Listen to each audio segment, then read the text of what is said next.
رسول اللہ صلی اللہ علیہ وآلہ وسلم نے فرمایا،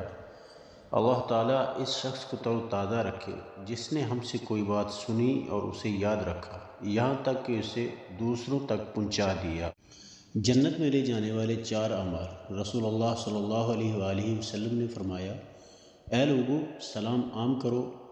کھانا کھلایا کرو، صلہ رحمی کرو، اور جب لوگ سو رہے ہوں تو تم رات کو نماز تہجد پڑھو، اسی کے ساتھ جنت میں داخل ہو جاؤ گے۔ رسول اللہ صلی اللہ علیہ وآلہ وسلم نے فرمایا،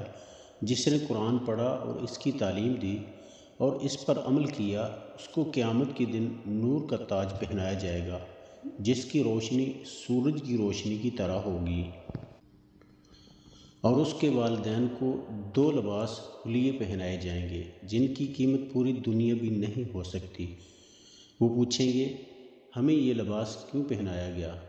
ان کو جواب دیا جائے گا، ہمارے بچے کے قرآن حاصل کرنے سیکھنے کی وجہ سے۔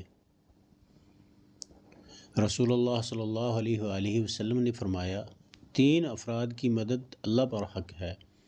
اللہ کی راہ میں جہاد کرنے والا، وہ غلام جو اپنی آزادی کا معاہدہ کرے اور اس کی نیت رقم ادا کرنے کی ہو، وہ شخص جو عفت گناہ سے بچنے کی خاطر۔ رسول اللہ صلی اللہ علیہ وآلہ وسلم نے فرمایا، جس نے ماں اور اس کے بچے کے درمیان جدائی پیدا کی، اللہ تعالیٰ قیامت کے دن اسے اس کے پیاروں سے جدا کر دے گا۔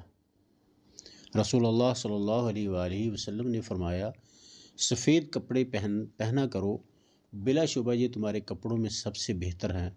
اور انہی میں اپنی میتوں کو کفن دیا کرو، اور تمہارے سرموں میں سب سے بہتر سرما اسمد ہے جو نظر کو تیز کرتا اور پلکوں کے بال۔ رسول اللہ صلی اللہ علیہ وآلہ وسلم نے فرمایا، جمعہ کا دن تمہارے بہترین دنوں میں سے ہے، لہٰذا اس دن میرے اوپر کثرت سے درود بھیجا کرو، اس لیے کہ تمہارا درود مجھ پر پیش کیے جاتے ہیں۔